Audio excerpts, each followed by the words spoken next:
하나님 말씀 데살로니가 후서 1장 3절 4절 11절 12절 같이 읽도록 하겠습니다. 제 성경으로는 신약 성경 334쪽입니다. 데살로니가 후서 1장 3절 4절 11절 12절입니다. 화면에 비춰주시면 1장 3절 4절 11절 12절 같이 읽도록 하겠습니다. 같이 읽습니다. 형제들아, 우리가 너희를 위하여 항상 하나님께 감사할지니 이것이 당연함은 너희의 믿음이 더욱 자라고 너희가 다 각기 서로 사랑함이 풍성함이니, 그러므로 너희가 견디고 있는 모든 박해와 환난 중에서 너희 인내와 믿음으로 말미암아 하나님의 여러 교회에서 우리가 친히 자랑하노라. 아멘. 11절 12절로 읽겠습니다. 읽습니다. 이러므로 우리도 항상 너희를 위하여 기도함은 우리 하나님이 너희를 그 부르심에 합당한 자로 여기시고 모든 선을 기뻐함과 믿음의 역사를 능력으로 이루게 하시고, 우리 하나님과 주 예수 그리스도의 은혜대로 우리 주 예수의 이름이 너희 가운데서 영광을 받으시고 너희도 그 안에서 영광을 받게 하려 함이라. 아멘. 잠시 기도하고 하나님 말씀 듣습니다. 은혜로우신 주님, 이 시간 말씀하여 주시고 말씀 듣는 중에 주의 영이 우리의 심령 속에서 약동하는 시간 되게 하여 주옵소서. 전하는 종을 불쌍히 여기시어 주의 말씀이 손상되지 않고 성도들의 심령 속으로 거침없이 흐르게 하여 주옵소서. 예수님 이름으로 기도하옵나이다. 아멘. 오늘 3부 예배 나오신 모든 분들 하나님의 은혜 가득하기를 축원합니다. 잘 나오셨습니다. 어떤 고3 학생이 쉽지 않은 고3 시기를 보내고 있었습니다. 학생 때 사실은 즐겁게 보낼 수 있는데 우리나라 고등학생들 쉽지 않습니다. 그리고 학교 기숙사에서 열심히 공부하는데 일주일, 2주일마다 한 번씩 집에 와가지고 옷도 챙겨가고 그러는데, 와서 보니까 집에서 아빠 엄마가 얘기하는 소리가 심상치 않은 거예요. 슬쩍 들었더니 사업이 예전 같지 않은 걸 알게 되는 거예요. 그리고 이렇게 계속되면 이사를 해야 될 수도 있다라는 얘기를 들은 거네요. 여러분, 사업하다가 이사를 갈 정도면 사업이 안 되는 겁니까? 대단히 안 되는 겁니까? 대단히 안 되는 거. 그런데도 뭐라고 물어보려고 그러니까 아예 알고 그 부모님이 뭐라고 얘기하냐면 신경 쓰지 마라. 공부만 열심히 하면 된다. 그렇게 얘기를 하고 그러고 와가지고 다시 기숙사에 와서 열심히 공부를 하고 2주 만에 다시 집을 갔는데, 세상에 집이 그 주택이거든요. 근데 대문을 열고 이렇게 삐걱하고 2주 만에 들어갔는데 집이 없어요. 2주 만에 자기 집이 없어진 거예요. 다 부셔져가지고. 그래서 너무 놀래가지고 가만히 있었는데 옆집에 있는 분이 오더니, 야 누구야, 놀래지 마라. 아무도 다친 사람 없고, 사실은 며칠 전에 집이 불이 나가지고 불이 다 탔는데 새로 지어야 되니까 일단 부쉈고, 아버지 어머니는 딴 데 계시니까 너 오면 연락해서 거기로 오라 그러더라. 네가 걱정할까 봐 연락을 안 했다. 근데 여러분, 고민이 되겠습니까? 고민이 되겠습니까? 고민이 당연히 되죠. 그래서 그때부터 그 고3 학생이 어떻게 하면 성적이 오를까 고민하는 게 아니고 무슨 고민을 하냐 그러면 도대체 인생은 뭔가, 이 고민을 한 거예요. 여러분, 인생이 뭘까라고 고민하는 그분의 인생은 쉬운 겁니까? 대단히 지금 어려운 때인 겁니까? 어려운 때인 거. 여러분, 우리는 인생의 깊은 질문들을 아무 때나 하는 건 아니에요. 인생이 뭘까 질문하는 분들은 지금 사는 게 만만치 않게 어려운 거예요. 자, 요즘 도대체 교회가 뭐냐고, 교회가 뭐냐는 질문을 세상 사람들도 하고 우리도 지금 하고 있습니다. 교회 생활을 하고 있잖아요. 그런데 교회는 도대체 뭐 해야 되는 건가? 교회는 어떤 일들을 해야 되는 건가? 도대체 교회는 뭔가? 세상 사람들도 그걸 묻고 있고, 심지어 교회를 다니는 우리들도 도대체 교회가 뭔지에 대해서 지금 질문한 지가 꽤 오래됐습니다. 교회가 뭔지를 질문하는 이때는 교회가 지금 쉬운 겁니까? 대단히 어려운 때인 겁니까? 어려운 때인 거예요. 박해 때문에 어려운 게 아니에요. 지금 우리 스스로도 우리의 정체성에 대한 혼란을 가지고 있는 거예요. 교회가 뭐냐라는 질문은 쉬운 질문은 아닙니다. 그래서 교회를 보기 위해서, 진짜 교회가 뭔지를 알기 위해서 진짜 모범적인 교회 공동체를 하나 좀 봐야 됩니다. 왜 제가 교회라는 말만 안 쓰고 공동체라는 말을 여기 붙이는지 설교 제목 한번 비춰줘 보실래요? 같이 한번 읽어보겠습니다. 시작. 모범 공동체. 근데 희한하게 우리는 교회라는 얘기를 하면 아무리 교회가 건물이 아니고 사람들의 모임, 예수 그리스도를 주님으로 고백하는 사람들의 모임이라는 얘기를 100번 1000번 들었는데도 불구하고 우리는 교회 딱 그러면 건물이 먼저 떠오릅니다. 우리는 이 이미지에서 벗어나기가 너무 어려운 거예요. 제가 가끔 서울이나 딴 데서 세미나를 하게 되면, 세미나가 길어지게 되면 3일도 하고 4일도 하고 5일도 하잖아요. 그러면 목사들끼리 이렇게 모여 앉아가지고 목사님 어디서 목회하세요? 그러면 그냥 제가 이것저것 설명하기가 좀 어려우니까 예전에 시골 바닷가에서 목회하는 정승호 목사입니다. 교단만 얘기하고 말아요. 그런데 조금씩 친해졌다가 나중에 목사님 어디 바닷가요? 그러니까 대천 해수욕장입니다. 그러면 아는 분들은 알고 모르는 분은 모르는 거예요. 그래서 시간이 한참 지나가지고 나중에 그분이 대천 해수욕장 나왔는데 제가 기억이 났던 것 같아요. 그래서 목사님 동네 왔으니까 목사님 얼굴 뵙고 인사나 한번 하고 차나 한잔 얻어 마실 수 있습니까? 그러면 오시라 그러죠. 그러면 목사님 교회를 어떻게 찾습니까? 그러면 해수욕장 앞에 머드광장이라는 데가 있는데 거기 오면 우리 교회가 보입니다. 그렇게 얘기를 해놨어요. 근데 딱 와가지고 제 얼굴을 보자마자 그분들이 뭐라고 얘기해요? 목사님이 나한테 거짓말 했냐는 거예요. 여기가 어디가 무슨 시골 바닷가 교회냐고. 그렇게 얘기를 하는 거예요. 아니, 난 거짓말한 건 아니고 우리 시골 맞고 바닷가 맞잖냐고. 이제 그분이 이게 어디 시골 바닷가 교회냐고 말하는 그 교회는 지금 건물 얘기하고 있는 겁니까? 건물 얘기하고 있는 겁니까? 건물 얘기하고 있는 거예요. 아무리 교회에서 건물의 이미지를 떼려고 그래도 우리는 뗄 수가 없는 거예요. 그래서 저는 이 공동체라는 말을 쓰는 게 나쁘지 않다라는 생각을 하기 시작했습니다. 그래서 요즘은 교회라는 말 뒤에다가 대천시는 교회 공동체, 요즘은 아예 교회라는 말도 빼고 그냥 대천시는 공동체라고 그렇게까지 얘기하는 분들도 있는데, 교회라는 말은 살아있어야 되기 때문에, 자, 저를 따라서 하세요. 교회 공동체. 이 교회 공동체가 진짜 교회의 사명, 어떤 교회가 진짜 참 교회인가를 얘기하기 위해서 오늘 모범적인 교회 공동체, 데살로니가 교회 공동체를 소개해 드리려고 합니다. 데살로니가 교회는 사도 바울이 1, 2, 3, 성경에 3차까지 나오지 않은 4차 선교여행까지 했는데 2차 선교여행 때 마게도냐 지역, 데살로니가 지역에서 개척된 교회입니다. 보통 사도 바울이 가서 교회 개척을 하게 되면 짧게는 몇 달, 그리고 어떤 곳은 1년 6개월, 그리고 어떤 곳은 3년씩 거기서 머무르면서 교회를 개척했습니다. 그런데 데살로니가 지역에서는 교회를 개척하려고 한 게 아니고 그냥 회당에 가가지고 딱 석주, 안식일에 딱 석주 회당에서 설교했는데, 그때 사도 바울의 선포를 들은 사람들이 감동을 받았고 그냥 자발적으로 교회가 생겼습니다. 딱 석주 말씀을 전했는데 다른 지역에서 유대인들이 몰려와가지고 소란스럽기 때문에 사도 바울 일행이 데살로니가 지역에서 더 이상 선교를 못하고 베레아 지역, 나중에 고린도 지역까지 떠날 수밖에 없었습니다. 여러분, 딱 석주 말씀 들었는데 교회가 생긴 거예요. 그 교회를 떠나면서 사도 바울의 마음이 얼마나 착잡했는지 여러분 이해가 되십니까? 여러분, 교회는 말씀의 기반 위에 있어야 되는데 딱 석주 말씀 듣고 교회가 생겼는데 과연 이 교회가 제대로 성장할 것인가?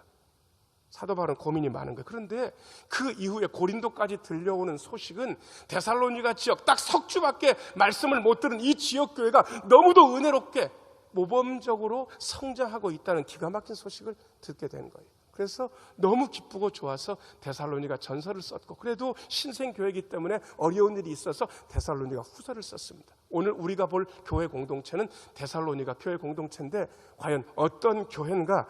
첫 번째 좀 비춰줘 보세요. 화면에 나온 1번 같이 한번 읽어보겠습니다. 시작. 믿음이 더욱 자라고 서로 사랑함이 풍성한 공동체. 한 번만 더 읽겠습니다. 믿음이 더욱 자라고 서로 사랑함이 풍성한 공동체. 3절 말씀 읽겠습니다. 3절 화면 보면서 같이 읽겠습니다. 시작. 형제들아, 우리가 너희를 위하여 항상 하나님께 감사할지니 이것이 당연함은 너희의 믿음이 더욱 자라고 너희가 다 각기 서로 사랑함이 풍성함이니. 여기 4번째 줄, 5번째 줄 보니까 너희의 뭐가 더욱 자란다고 되어 있습니까? 믿음이 더욱 자란다. 그냥 자라는 것도 아니고 더욱 자란다. 자, 저를 따라서 하세요. 우리의 믿음이 더욱 자라게 하소서. 제가 고향 가가지고 어떤 분하고 얘기할 기회가 있었는데 그분이 수십 년 전에 교회를 믿었고 제가 어렸을 때도 교회를 다니시던 분이었습니다. 그런데 얘기를 하면서 제가 좀 실망스러운 게 있어요. 그게 뭐냐 그러면 여러분 예수를 믿은 지 30년, 40년, 50년 지났으면 믿음이 더 커져야 됩니까? 커져야 됩니까? 커져야 되는 게 맞죠. 말씀의 실력도 전보다 더 좋아져야 됩니까? 좋아져야 됩니까? 좋아져야 되는데 죄송한데 거의 달라지지 않은 거예요. 말씀의 실력도 그때하고 비슷. 그리고 믿음도 그때보다는 더 나아진 게 없는 거예요. 여러분 이게 큰 문제 아니겠습니까? 날마다 새로워지고 날마다 달라지고 날마다 성장해야 되는데 적어도 예수를 믿어서 작년과 올해가 다르고 10년 전과 10년 후가 달라야 되는데 왜 믿음이 성장 안 하고 있냐고요. 많은 분들이 헷갈리는 것은 그냥 교회에 나와서 설교 말씀을 들으면 믿음이 성장할 거라고 착각하는 게 있습니다. 아니 여러분들이 지금 설교 듣는데 의미 없다는 얘기를 하는 건 아닙니다. 그런데 이것만 가지고는 부족하다는 거예요. 일주일에 한 번 와서 말씀 듣는 것이 전부인 분 믿음 자라나기 힘듭니다. 왜냐 그러면요 나는 1년이면 성경을 한 번도 안 읽는데 믿음은 부쩍 자라. 나는 일주일이면 한 번 정도 기도하는데 믿음이 날마다 자라. 여러분 이건 거짓말이 이럴 수 없는 거예요. 적어도 믿음이 더욱 자라난다고 하면 이분은 말씀을 읽고 묵상하고 매일 애를 쓰는 거예요. 시간을 들여서 기도하고 있는 거예요. 그러니까 믿음이 더욱 자라죠. 달리는 자라나지 않습니다. 자, 저를 따라서 하세요. 우리의 믿음이 더욱 자라게 하소서. 진보하는 게 보여야 됩니다. 저는 감사한 것은 처음에 우리 교회 부임해가지고 한 2, 3년 됐습니다. 저는 그때 생각하면 제가 믿음 없는 목사였습니다. 그래서 저 스스로 강단에서 설교하면서 믿음이 없는 목사라고 설교도 하고 그랬는데 요즘은 그 말을 잘 안 씁니다. 왜냐 그러면 죽을 때까지 믿음 없는 목사로 남으면 안 되잖아요. 그리고 제가 생각하기에도 10년 전하고 10년 후를 계산해 보니까 제가 나아진 것 같아요. 여러분들이 어떻게 평가하실지는 모르겠지만. 그리고 성경 읽는 것도 나아졌고 기도하는 것도 나아졌습니다. 여러분 보시기에 제가 이만한 저를 지금 보고 계시다면 아마 내년에는 훨씬 더 나아져 있을 겁니다. 왜요? 저도 성장하고 여러분들도 성장해야 되니까. 자, 저를 따라서 하세요. 더욱 자라게 하소서. 데살로니가 교회 공동체는 그런 공동체. 그 다음에 3절 다시 한번 비춰줘 보세요. 여기 밑에 두 줄 같이 한번 읽어보겠습니다. 시작. 다 각기 서로 사랑함이 풍성함이니. 뭐함이 풍성하다고요? 서로 사랑한 게 풍성하다고. 자, 저를 따라서 하세요. 우리의 사랑이 풍성하게 하소서. 교회를 요즘 애들은 디스한다고 그러더라고요. 디스하면서 제가 무슨 얘기를 들어가면 어느 교회는 사랑이 없다 뭐 이렇게 얘기하는 디스하는 걸 제가 들은 적이 있어요. 그런데 사실은 저는 그 말은 별로 좋아하지 않습니다. 사람들이 몰라서 그렇지 사랑을 떠벌리지 않아서 그렇지 모든 교회 안에 사랑이 있습니다. 왜냐 그러면 교회는 예수 그리스도의 사랑 때문에 탄생한 공동체이기 때문에 사랑이 없는 교회는 존재할 수가 없어요. 자, 저를 따라서 하세요. 우리 교회 안에 사랑이 있습니다. 모든 교회 안에 사랑이 있어. 사랑 없는 교회 공동체는 없어요. 그런데 중요한 것은 어떤 교회는 사랑이 풍성하고 어떤 교회는 그 사랑이 덜 풍성해. 그리고 심지어 어떤 교회는 처음 사랑을 잃어버리는 교회도 간혹가다 있어요. 그래서 그 말이 교회 그런 얘기 들었다 그러면 가슴 아프게 좀 들어야 되는 거죠. 그래서 사랑이 풍성하게 하소서. 이게 기도 제목으로도 좋고 그리고 데살로니가 교회 공동체는 그렇게 사랑이 풍성한 교회 공동체였던 것입니다. 자, 저를 따라서 하세요. 우리의 사랑이 풍성하게 하소서.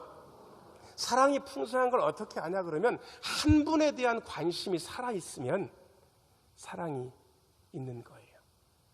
어떤 분이 교회를 안 나오는데 석 달 열흘 지나도 교역자들도 당연히 연락이 없고 그 다음에 교인들도 찾는 사람이 없다 그러면 그 문제가 심각합니다. 왜냐 그러면 그분이 안 나오게 되면 알아차려야 돼. 그분에 대한 관심과 사랑이 있으니까. 한 분에 대한 관심과 배려와 사랑이 있으니까. 그런데 그 배려가 점점 옅어지게 되고 한 달씩이나 교회 안 나왔대? 이렇게 묻기 시작하면 그 교회의 사랑은 더 이상 풍성하지 않다고 해도 과언은 아닙니다. 그래서 옆에 있는 분 얼굴 한번 보세요. 얼굴 한번 보세요. 예, 사랑은 일단 관심이 있어야 되거든요. 예, 제가 관심 가지고 지켜봐 드릴게요. 옆에 있는 분들한테 한마디씩 하세요. 자, 시작. 제가 관심 가지고 지켜봐 드릴게요. 예, 그게 살아있어야. 그게 살아있어야 사랑이 풍성한 거예요. 그게 살아있지 못하면 교회는 죄송합니다. 껍데기만 있는 거예요. 믿음이 자라고 사랑이 풍성한 한 사람에 대한 관심과 배려가 있어야 된다. 데살로니가 교회 공동체는 그런 공동체였던 것입니다. 두 번째, 화면 보면서 같이 한번 읽겠습니다. 시작.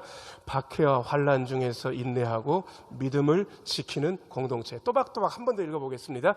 박해와 환난 중에서 인내하고 믿음을 지키는 공동체. 4절 읽어보겠습니다. 4절 같이 읽겠습니다. 시작. 그러므로 너희가 견디고 있는 모든 박해와 환난 중에서 너희 인내와 믿음으로 말미암아 하나님의 여러 교회에서 우리가 친히 자랑하노라. 아멘. 자, 여기 보면 박해와 환난, 참 골치 아픈 단어, 진짜 힘든 단어. 여러분, 우리는 솔직히 박해는 많이 없습니다. 박해는 저하고 여러분들이 하나님의 자녀임을 드러내기 시작하면, 예수 믿는 사람이라는 것을 드러내는 게 위험하기 시작하면 박해가 있는 겁니다. 사실 우리는 박해는 없습니다. 그런데 환난은 있습니다. 환난은 어떤 거냐 그러면 여러분들이 지금 닥치고 있는 어떤 것들이 아마 환난일 겁니다. 여러분들이 질병의 문제를 가지고 있고, 그리고 재정적인 문제가 생기고, 자녀들에게 문제가 생기고, 관계에 문제가 생겼다면 그것은 환난일 겁니다. 목사님, 예수 잘 믿는데도 이런 환난이 있습니까? 여러분, 누가 예수 잘 믿으면 이런 환난이 없다고 거짓말했습니까? 예수 믿어도 환난은 있는 거예요. 여기에 대해서 잘못 얘기하는 분들이 너무 많은 거예요. 예수 잘 믿으면 환난이 없다고 어느 성경에 그런 게 있습니까? 예수 잘 믿어도 질병이 들 수 있습니다. 예수 잘 믿고 매일 기도해도 자녀들이 어려움 당할 수 있는 거예요. 예수 잘 믿고 매일 기도하는데도 재정적인 문제가 생기고 사업에 문제가 생길 수 있어요. 관계의 문제도 생기는 거예요. 이런 박해와 환난이 있는데, 자, 오늘 4절 말씀 다시 한번 비춰줘 보세요. 데살로니가 교우들도 이런 박해와 환난이 있었는데, 자, 첫 번째 절, 두 번째 절 같이 한번 읽어보겠습니다. 시작. 그러므로 너희가 뭐 하고 있는? 예, 저는 성경에 견딘다는 말이 나올 때마다 아주 눈을 부라리고 그 부분을 봅니다. 왜? 우리는 견뎌야 되니까. 자, 저를 따라서 하세요. 견디게 하소서. 요즘 젊은 분들이 재기발랄하고, 그리고 자기 의견도 잘 피력하고, 그리고 뭐 일하는 거 보면 맵시 있게 잘한다는 것을 저는 젊은 분들이랑 관계를 좀 해봐서 압니다. 그런데 조금 예전과 다른 풍속이 있는 것을 조금 우려하게 되었습니다. 왜냐 그러면 예전에는 일단 한번 들어가면 평생 직장이라는 말은 못해도요, 그래도 오래 그 직장에서 버티고 견디는 게 좋은 태도였습니다. 여러분, 혹시 여러분들이 아는 분이 직장에 들어가면 그 직장에서 몇 년 동안 있기를 원하세요? 그냥 보통 직장이라고 하면 여러분 몇 년 정도는 있어야 됩니까? 1년? 2년? 3년? 글쎄요, 저는 그 목사이기 때문에 제가 부교역자 이력서를 가끔 볼 때가 있습니다. 이렇게 보면 저의 기준은 이렇습니다. 이렇게 봐가지고요, 이분이 어떤 교회에서 6개월, 1년, 1년 반, 1년 이렇게 해가지고 교회는 빼곡하게 있는데 이렇게만 돼 있는 분들은 저는 숫자 보질 않습니다. 볼 게 없습니다. 그거는 아무리 그분이 공부를 많이 했다선 치더라도 안 봅니다. 그런데 교회 이력이 간단해요. 두 군데 거쳐왔는데 한 군데는 7년, 한 군데는 5년 그렇게 있었던 거예요. 여러분, 최소한 이분은 견딘 겁니까? 견딘 겁니까? 견딘 거예요. 견디고 있다는 것이 얼마나 중요하다는 사실을 잊으시면 안 돼요. 박해 있겠지요. 환난이 있겠지요. 옮길 수도 있겠죠. 그런데 중요한 건 견디는 거예요. 견디는 거에 따라서 많은 것이 달라집니다. 제가 아는 목사님 한 분이 진짜 힘든 교회에서 부교역자로 5년 동안을 견뎠어요. 여러분, 부교역자로 5년 견디는 게 뭐 어려운 게 아니에요. 그 교회는 쉽지 않은 게 큰 교회인데, 거기 담임 목사님 워낙 부교역자를 아주 달달달달 볶아요. 제가 달달달달 볶는다 그랬으니까 여러분들이 상상을 해보세요. 너무 어려운 거예요. 그런데 그분이 세상에 5년을 견뎌냈어요. 그런데 심지어 그분이요, 키도 작고요, 저보다도 못생겼어요. 그리고 목사는 뭘 잘해야 됩니까? 기본적으로 설교를 잘해야 되는데 이분은 또 설교도 잘못해 어눌해요. 그런데 이분이 5년 동안 견디고 나서 개척을 하겠다고 결심을 하고 교회 개척을 하는데 주변에 있는 분들이 다 말리는 거예요. 안 된다는 거예요. 당신은 설교도 안 되고 생긴 것도 안 되고 돈도 없고 뭐하러 개척을 하려고 하느냐, 하지 마라. 그런데 이분이 기도하면서 응답을 받았다고 그래가지고 개척을 시작했는데, 심지어 개척하면서 되게 어려운 일을 겪었는데, 제가 1년 보고 2년 보고 3년 보고 5년 보고 7년쯤 보니까 세상에 교회가 되는 거예요. 그리고 심지어 중간에 메시지를 들어봤는데 예전에 그렇게 설교를 못했던 그 목사님이 아닌 거예요. 왜? 맨날 설교해야 되니까. 정신 차리고 설교하기 시작하면 하다 보면 늘거든요. 자, 그 목사님은 견딘 겁니까? 견딘 겁니까? 견뎌요. 그래가지고 그 목사님이 후배 개척하는 교회 목사님들한테 아주 모범이 됐어요. 왜냐 그러면 저 양반도 하는데 나도 된다. 그래가지고 자꾸 물어보는 거예요. 근데 저는 다른 경우도 봤습니다. 제가 아는 분인데 같이 부교육자 생활하는데 설교를 잘해요. 우리 주변에서 제일 잘해. 제가 봐도요 입이 딱 벌어질 정도. 야, 진짜 메시지 만만치 않다, 좋다. 그런데 교회를 개척할 때가 됐는데 개척하니까 주변에서 다 찬성하는 거예요. 당신은 되는 사람이다. 걱정하지 말고 어느 데서나 하기만 해라. 그렇게 해가지고 시작을 했는데 세상에 1년 6개월인가 2년도 못 돼가지고 접었어요. 물론 다른 데 가가지고 이제 목회를 잘하고 계신데, 여러분 견딘 겁니까? 안 견딘 겁니까? 안 견딘 거예요. 여러분 견뎌야 되는 거예요. 박해도 견디고 환난도 견뎌야 돼요. 견디면서 진짜 신경 써야 되는 게 뭔지 아세요? 4절 말씀 다시 한번 비춰주세요. 여기 인내하면서 믿음으로 말미암아 돼 있는데 견디면서 믿음을 지켜야 되는 거예요. 자, 저를 따라서 하세요. 견디면서 믿음을 지켜야 합니다. 견디는 건 뭐가 제일 어려운지 아세요? 복잡한 상황은 막 생겨요. 이런 상황 저런 상황 막 생기는데 상황은 잘 견디시더라고요. 그런데 진짜 어려운 거는 사람 견디는 게 어려워요. 사람 견디는 게. 저는 참 감사한 게 여러분들은 저를 13년 동안이나 부족한 점이 많은 목사를 정말로 조용하게 잘 견뎌주고 계시는 거예요. 제가 여러분들한테 배웠습니다. 저도요 조용하게 견딜 거예요. 왜? 우리는 그런 사람이니까. 옆에 있는 분들 얼굴 한번 보세요. 얼굴 한번 보시고요. 제가 조용하게 견뎌드릴게요. 한마디씩 하세요. 시작. 제가 조용하게 견뎌드릴게요. 그게 신앙이. 조용하게 견뎌주는 것. 말하지 않고 싫은 소리 하지 않고 내 할 도리 하면서 조용하게 견디는 거예요. 이게 오죽 잘 견뎠으면 사도 바울이 자랑거리라고. 여러분 인내, 견딤, 이것이 우리의 신앙생활을 많이 달라지게 합니다. 자, 저를 따라서 하세요. 조용히 견디게 하소서. 여러분 즐기게 견디면 그분이 강한 분입니다. 어떤 분이 그러대요. 강한 자가 잘 견딘다고. 아니요, 그 말은 틀렸습니다. 자, 저를 따라서 하세요. 견디는 자가 강한 분입니다. 견디는 분이 강한 분인 거예요. 견디는 거예요. 데살로니가 교회 공동체가 박해와 환난 중에서 잘 견디면서 믿음을 지키는 공동체였습니다. 본받을 만하죠. 그 다음에 세 번째입니다. 세 번째, 같이 읽겠습니다. 시작. 합당한 기도를 드리는 공동체. 한 번만 더요. 시작. 합당한 기도를 드리는 공동체. 11절 12절 읽겠습니다. 11절 12절 같이 읽겠습니다. 시작. 이러므로 우리도 항상 너희를 위하여 기도함은 우리 하나님이 너희를 그 부르심에 합당한 자로 여기시고 모든 선을 기뻐함과 믿음의 역사를 능력으로 이루게 하시고 우리 하나님과 주 예수 그리스도의 은혜대로 우리 주 예수의 이름이 너희 가운데서 영광을 받으시고 너희도 그 안에서 영광을 받게 하려 함이라. 아멘. 이거 11절 좀 비춰주세요. 이 기도는 데살로니가 교회 교우들이 기도한 게 아니고 사도 바울이 데살로니가 교회 교우들을 위해서 기도한 내용입니다. 자, 그런데 기도를 들어보면 그야말로 이 기도를 데살로니가 교회 교우들이 편지를 받았을 것이고 이 기도를 했을 것이라는 짐작을 충분히 해볼 수 있습니다. 그런데 기도의 내용이요, 우리의 기도의 내용과 굉장히 다릅니다. 우리의 기도의 내용의 거의 대부분은 뭔지 아세요? 하나님, 저한테는 이런 문제가 있습니다. 이 문제를 해결해 주세요. 하나님, 저한테는 질병의 문제가 있고 재정적인 문제가 있고 자녀들의 문제가 있는데 이 문제에서 벗어나게 해달라고. 아니, 지금 제가 드리는 기도가 절대로 잘못되지 않았습니다. 우리의 기도의 많은 부분이 이게 있어야 되는 그야말로 정상이에요. 그런데 이 기도의 내용만 있고 다른 어떤 것도 없다. 문제를 해결해 달라는 기도의 내용 말고는 다른 건 아무것도 없다. 여러분, 이건 아닙니다.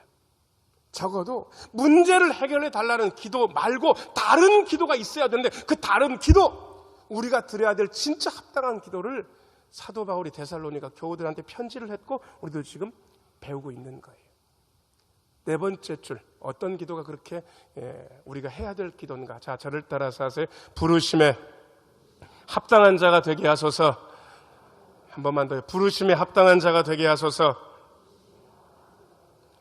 하나님께서 우리를 하나님의 자녀, 하나님 나라의 백성, 거룩한 시민으로 부르셨습니다. 제가 말은 바꿔서 했지만 다 같은 내용입니다. 하나님의 자녀, 하나님의 백성, 하나님 나라의 거룩한 시민, 다 같은 얘기입니다. 자, 저를 따라서 하세요. 하나님의 자녀, 하나님 나라의 백성, 거룩한 시민. 어떻게 표현하든지 하나님의 자녀, 하나님의 백성, 하나님 나라의 거룩한 시민, 같은 실체를 가지고 있고 저와 여러분들을 얘기하고 있습니다. 자, 그런데 사도 바울이 했던 기도는 우리가 하나님의 나라의 자녀로, 하나님 나라의 백성으로, 거룩한 시민으로 부르심 받았으니까 그 부르심에 합당하게, 그 부르심에 걸맞게, 장례식장에 가면 장례식장에 합당한 태도와 자세가 있어요. 혼인집에 가면 혼인집에 합당한 자세와 태도가 있어요. 하나님 나라의 백성이 되면 하나님 나라의 백성다운 자세와 태도가 있는 거예요. 그 태도를 잃지 말라고, 부르심에 합당한 자로 살게 해달라고 사도 바울이 기도하고 있습니다. 그래서 저는 요즘 무엇 답다라는 말이 참 소중하게 느껴지기 시작했습니다. 아이, 저 양반 진짜 말하는 거 들으니까 목사답다.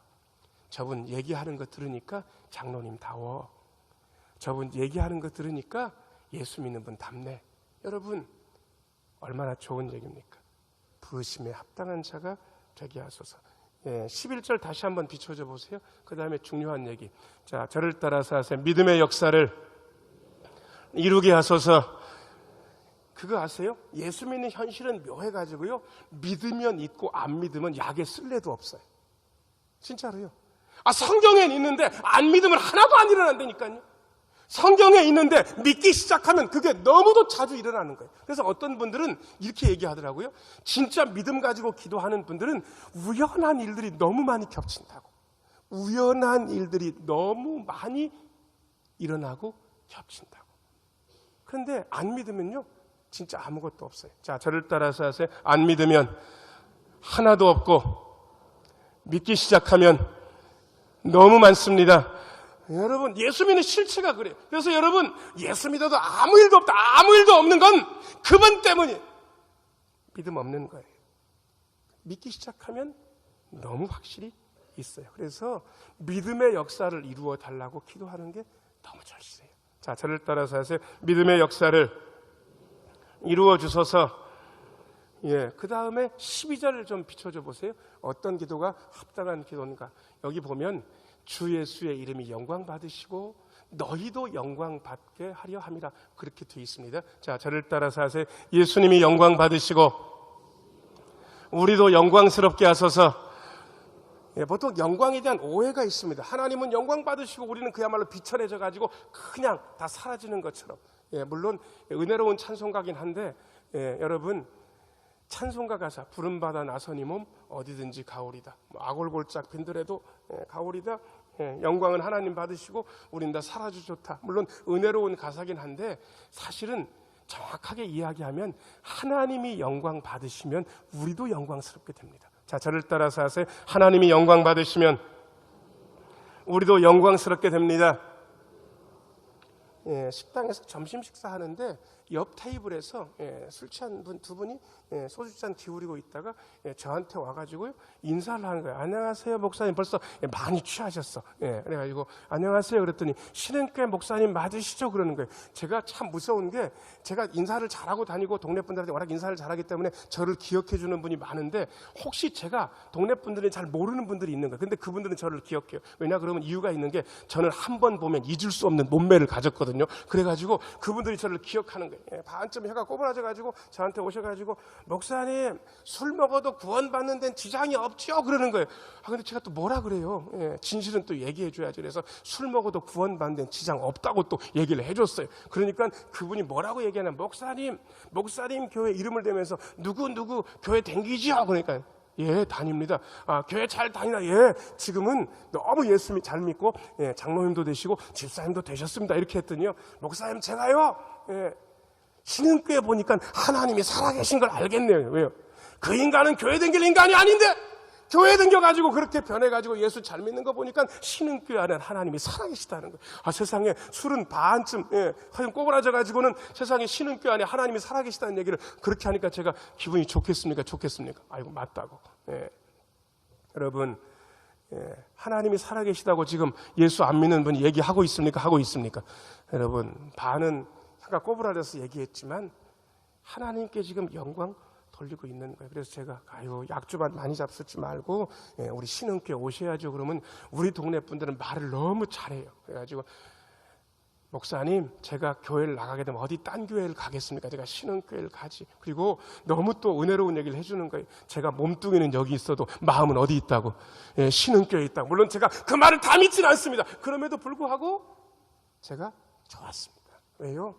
그분이 벌써 하나님의 이름을 높이고 있는 거예요.